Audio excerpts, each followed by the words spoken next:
Whether you're a student or a professional person or in any category you are in, it's important that you know how to write a research design.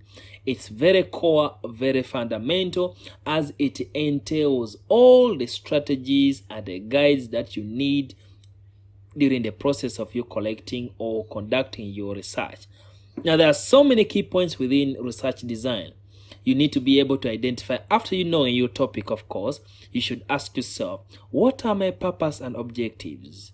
That's a very important key point under research design. What are my research questions and hypotheses? You should brainstorm and answer that question. What is my type of study? How about the sampling strategy I'm going to use?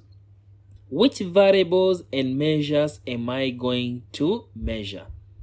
What are the data types I'm going to collect? Which data collection methods am I going to use? Because each of them do have strengths and weaknesses.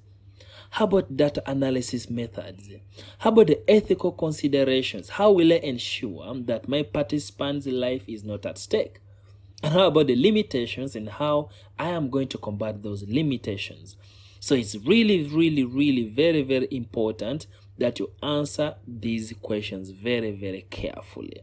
Now, because it's an important aspect of research, we are going to dive deep into each and every most important aspect of it, the ones which are tougher to understand. So in case you want to really be able to clearly and effectively write a good research design, then you'll have to click on the next video, so that now you begin learning about most of these key points about research design.